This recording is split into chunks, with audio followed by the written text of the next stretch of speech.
Et si, sans bruit, l'Afrique était en train de renverser l'échiquier mondial? Depuis quelques mois, une obsession hante les couloirs de Washington, Paris et Londres. Pourquoi l'alliance entre l'Afrique et la Russie suscite-t-elle autant de nervosité? Les médias parlent de menaces, d'ingérence, mais la vérité est bien plus explosive. L'équilibre du monde est en train de basculer et l'Afrique tient les cartes. En l'espace de quelques années, Moscou a conclu pour l'équivalent de 4 milliards de dollars d'accords militaires avec 46 États africains. Ce chiffre n'est pas anodin. Il représente un tournant historique dans la relation entre le continent africain et une puissance mondiale. Il ne s'agit plus de simples promesses, mais de livraisons concrètes. Équipements modernes, formation stratégique, transfert de technologies avancées, systèmes de défense conçus pour répondre aux besoins spécifiques africains. Jamais le continent n'avait autant affirmé sa volonté de contrôler sa sécurité et son destin, affichant une détermination comparable à celle de l'Asie dans les années 60 lors de son émergence industrielle. Pour mieux saisir l'ampleur de ce changement, rappelons-nous l'époque de la conférence de Bandung, en 1955. À cette époque, des nations émergentes d'Afrique et d'Asie se sont réunies pour la première fois afin de proclamer leur indépendance sur la scène mondiale. Aujourd'hui, l'Afrique s'inspire de cet héritage, mais va encore plus loin en intégrant pleinement la dimension militaire et technologique à sa quête d'autonomie. L'Occident tremble, conscient que l'Afrique n'est plus simplement une terre à aider ou à surveiller, mais un acteur stratégique capable de choisir ses alliances et d'imposer ses priorités. Ce mouvement n'est pas une lubie. Il rompt avec des décennies de dépendance, de tutelle politique et de pillage économique. Les médias occidentaux, souvent prompts à dénoncer l'ingérence russe, oublient de rappeler que pendant des décennies, la politique africaine était dictée depuis Paris, Londres ou Washington. Pour les puissances occidentales, l'enjeu est colossal. Risquer de perdre l'accès privilégié aux ressources africaines, voir leur influence s'éroder et devoir repenser un ordre géopolitique hérité du XXe siècle. Mais pour l'Afrique, le défi est tout aussi immense. Éviter de tomber dans une nouvelle forme de dépendance, refuser de remplacer un maître par un autre et tenter, enfin, de conquérir une véritable souveraineté. C'est un équilibre subtil, comparable à celui qu'ont dû trouver les pays du Moyen-Orient lors de la nationalisation de leur pétrole au cours du XXe siècle. L'Afrique est-elle en passe de devenir la clé du nouvel ordre mondial? Comment a-t-elle réussi à prendre place au centre du jeu après tant d'années de domination occidentale? Pour répondre, il nous faut explorer plusieurs dimensions: historique, économique, politique et symbolique. Remontons le fil de cette révolution silencieuse, là où tout a commencé. Pour comprendre le choc en cours, il faut revenir à l'origine de ce bouleversement. L'histoire de l'Afrique moderne est jalonnée de moments de rupture, de soulèvements populaires, de déclarations d'indépendance et de coups d'État. Mais la dynamique actuelle est différente car elle s'accompagne d'un changement profond de mentalité et de stratégie. Pourquoi l'Afrique a-t-elle si longtemps accepté de jouer le rôle de pion sur l'échiquier mondial? Cette question dérange, mais elle est cruciale pour comprendre le bouleversement qui s'annonce. Pendant longtemps, la domination coloniale puis néocoloniale a imposé une vision du monde où l'Afrique n'était jamais protagoniste de son propre destin. Les grandes puissances venaient, s'emparaient des ressources, imposèrent leurs règles, puis blâmèrent les Africains pour les crises qui en découlaient. Prenons l'exemple du franc CFA, monnaie héritée de la colonisation et toujours en usage dans 14 pays d'Afrique de l'Ouest et du Centre. Ce système monétaire, piloté depuis Paris, a longtemps limité la capacité des États africains à mener des politiques économiques indépendantes. Cet exemple montre à quel point les leviers de souveraineté étaient hors de portée, même des décennies après les indépendances. On échangeait la sécurité contre l'obéissance, l'aide contre des concessions et une stabilité illusoire contre le sacrifice de toute autonomie réelle. Des bases étrangères s'implantaient sur nos terres, des aides conditionnées à la soumission étaient distribuées, et nos armées s'étaient formées pour protéger d'abord les intérêts des anciens maîtres. Au moindre faux pas, tout s'effondrait, les financements se tarissaient, les médias occidentaux accusaient, les sanctions s'abattaient. Ce n'est pas un mythe, c'est la chronique récente du continent. Le colonialisme n'a pas disparu, il a simplement changé de visage. Les bots ont laissé place aux banques, les soldats aux sanctions, les promesses de partenariat à des diktats économiques. Prenons l'exemple du Nigeria dans les années 90. Confronté à des sanctions internationales après des violations des droits de l'homme, le pays a vu ses recettes pétrolières s'effondrer et son économie plonger dans la récession. Les décisions cruciales se prenaient ailleurs et les Africains étaient les piégés dans un système de dépendance savamment entretenu. Mais aujourd'hui, l'équilibre vacille. Le Burkina Faso, le Mali, le Niger et d'autres ont lancé un signal clair. Trop, c'est trop. Ils refusent mieux désormais de jouer le même scénario où l'Afrique, toujours dernière à décider, demeure éternellement assistée, jamais souveraine. Cette dynamique rappelle celle de la révolution algérienne dans les années 50, lorsqu'un petit pays a osé défier une grande puissance coloniale, inspirant des mouvements similaires à travers le continent. Ce sursaut n'est pas anodin. Il incarne la reconquête de la dignité, la prise de contrôle des ressources et l'affirmation d'une souveraineté retrouvée.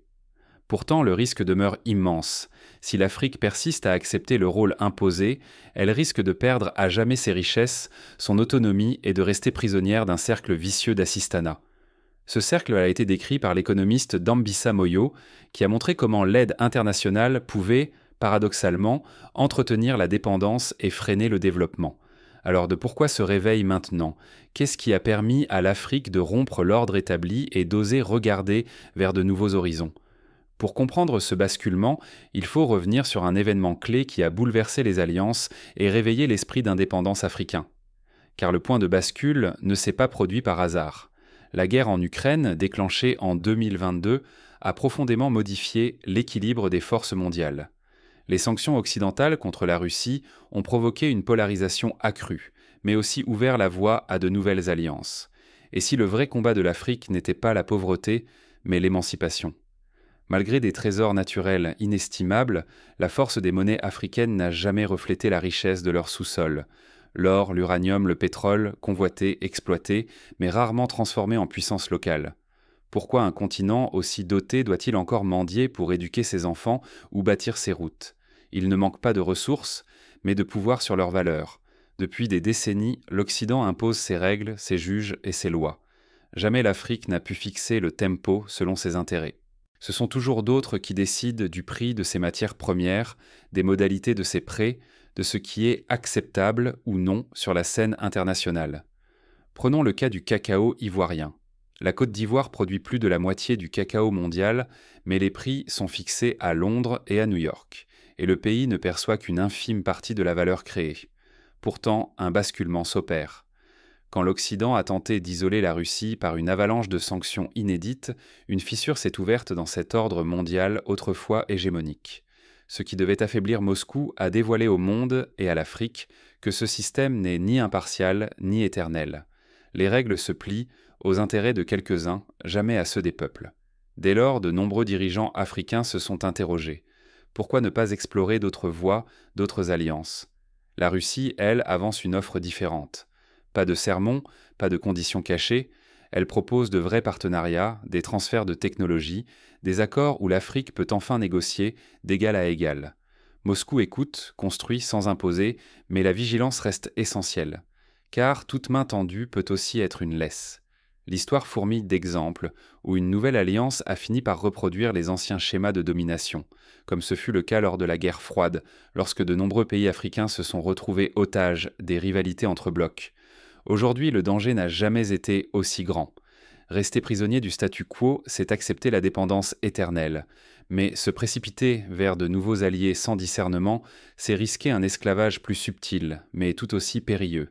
Le défi est là, gagner la souveraineté sans tomber dans les pièges d'hier.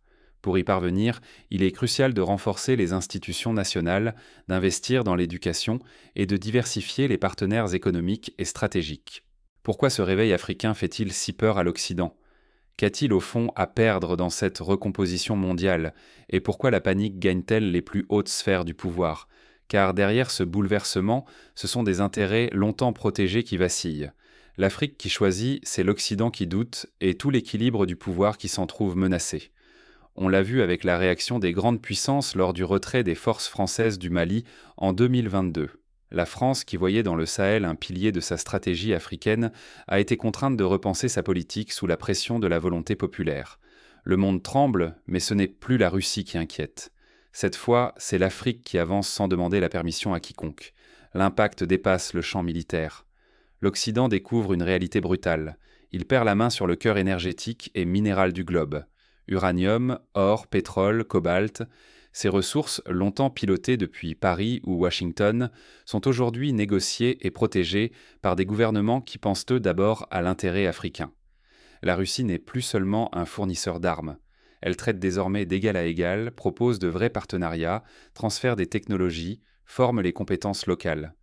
Face à l'Occident qui imposait, Moscou accepte la négociation. Ce rapport inédit libère les décideurs africains qui signent selon leurs ambitions, non sous la contrainte. On peut citer l'exemple du projet de la centrale nucléaire d'El Dabaa en Égypte. Réalisé avec l'aide de Rosatom, ce projet symbolise la volonté africaine de s'approprier des technologies de pointe et de diversifier ses partenariats. Cette dynamique bouleverse la carte des alliances. Fini le temps où la sécurité dépendait des anciennes puissances coloniales. Désormais, les doctrines de défense sont pensées par les Africains, pour leur peuple, leurs terres, leurs priorités. On voit émerger des collaborations régionales, des accords sud-sud, des échanges qui auraient été impensables il y a encore peu. L'exemple des exercices militaires conjoints entre le Niger, le Mali et le Burkina Faso illustre cette nouvelle logique de sécurité collective. La souveraineté africaine n'est plus un simple rêve. Elle se manifeste par des actes, fermeture de bases étrangères, renégociation des accords militaires, montée en puissance des industries nationales de défense. Dans plusieurs capitales, les drapeaux locaux remplacent les couleurs étrangères. Les cérémonies militaires adoptent la langue du pays, les décisions stratégiques se prennent à huis clos, sans superviseur occidental. C'est une révolution des symboles, mais aussi des pratiques. Ce grand basculement n'est pas sans péril. Si l'Afrique garde la maîtrise de son projet, elle peut devenir la locomotive du siècle. Mais chaque nouvel équilibre attire les convoitises. Une division, un faux pas, et l'ordre naissant pourrait basculer dans le chaos ou les ingérences. Rappelons-nous la crise congolaise des années 60, où l'ingérence étrangère a précipité le pays dans une guerre civile dévastatrice. L'Afrique doit donc apprendre des erreurs du passé et construire un consensus pour éviter les divisions internes. Le monde observe, fasciné, inquiet, parfois admiratif. L'Afrique n'attend plus qu'on lui donne la parole, elle la prend. Mais concrètement, à quoi ressemble cette coopération russo-africaine sur le terrain? Pourquoi déstabilise-t-elle à ce point l'ordre établi? Pour comprendre cette révolution silencieuse, il faut plonger au cœur des nouveaux mécanismes de collaboration. C'est sur le terrain, loin des grandes capitales, que se joue la véritable transformation. Les exemples abondent. Au Mozambique, la coopération militaire avec la Russie a permis de renforcer la lutte contre les groupes armés dans la région de Cabo Delgado. Au Soudan, les accords miniers ont permis de relancer l'exploitation de l'or avec une meilleure répartition des profits. La véritable révolution, c'est celle où l'Afrique cesse d'être une simple cliente pour devenir co-créatrice. Le continent s'empare enfin du savoir-faire et ne se contente plus d'acheter des produits finis. Cela marque un tournant. L'Afrique veut désormais bâtir elle-même son avenir et non plus attendre l'assistance des autres. Les écoles militaires, autrefois dominées par des instructeurs étrangers, forment aujourd'hui des cadres locaux capables d'élaborer leur propre stratégie. Les nouveaux accords conclus avec la Russie vont bien au-delà de l'achat d'armements. Ils prévoient un transfert effectif de compétences, de technologies et surtout une autonomie opérationnelle qui avait longtemps fait défaut à de nombreux États africains. Ici, l'objectif n'est plus de dépendre d'experts venus de loin, mais de former sur place, de produire localement et d'innover selon ses propres besoins. La création d'usines d'assemblage d'armes légères au Nigeria ou en Angola illustre cette volonté d'industrialisation. Désormais, des ingénieurs africains sont formés sur des systèmes russes, tandis que des officiers venus des deux continents collaborent d'égal à égal. Il ne s'agit plus d'un rapport maître-élève, mais d'un véritable partenariat, où chacun apporte sa vision et son expérience. Pour la jeunesse, voir des compatriotes piloter, réparer ou concevoir des équipements de pointe change tout. L'Afrique prouve ainsi qu'elle peut compter sur sa propre intelligence. C'est un facteur de motivation et de cohésion, à l'image de ce que fut le mouvement des non-alignés dans les années 70. Mais l'émancipation ne s'arrête pas à la maîtrise des armes. Elle passe d'abord par l'appropriation de la connaissance. Plus que des stocks, l'Afrique gagne le pouvoir de comprendre, d'adapter et même d'exporter ses propres solutions. C'est une rupture profonde avec l'ancien modèle, où chaque panne ou amélioration dépendait d'un technicien étranger. Le Ghana, par exemple, commence à exporter des véhicules blindés conçus localement, marquant une étape dans l'essor de son industrie de défense. Ce nouveau modèle de coopération repose sur le respect et la co-construction. Fini la charité, fini la tutelle. Les négociations se font désormais d'égal à égal. Les intérêts africains sont défendus et intégrés aux accords. Pour la première fois, l'Afrique ne subit plus. Elle choisit et impose ses priorités. Cette capacité de négociation a été illustrée lors du sommet Russie-Afrique en 2023, où les chefs d'État africains ont refusé de signer des accords jugés déséquilibrés. Cette transformation nourrit la fierté. Voir des équipements conçus ou entretenus localement devient un symbole de souveraineté retrouvée. L'uniforme, autrefois synonyme d'héritage colonial, incarne aujourd'hui l'identité d'une génération prête à prendre en main son destin. Les cérémonies d'investiture, qui mettent en avant les langues locales et les symboles traditionnels, témoignent de ce renouveau identitaire. Pourtant, cette conquête reste fragile. Si l'Afrique parvient à consolider cette autonomie, elle pourra enfin négocier à armes égales sur la scène mondiale. Mais si ce mouvement ne fait que déplacer la dépendance de l'Ouest vers l'Est, le risque serait de retomber dans les vieux pièges, sous un nouveau drapeau. L'exemple des pays d'Amérique latine, qui ont parfois remplacé une tutelle par une autre, doit servir d'avertissement. La question n'est donc plus seulement ce que la Russie apporte à l'Afrique. Elle est de savoir jusqu'où l'Afrique osera écrire et contrôler sa propre histoire. Les prochaines années seront décisives. Le développement de pôles technologiques, la réforme des systèmes éducatifs, la montée en puissance des industries nationales seront les vrais indicateurs de succès. Mais cette marche vers l'autonomie ne se fait pas sans résistance ni obstacle. L'ancien ordre mondial n'abandonne pas facilement ses privilèges. Des campagnes de désinformation, des tentatives de déstabilisation politique et des pressions économiques s'intensifient à mesure que l'Afrique affirme sa voix.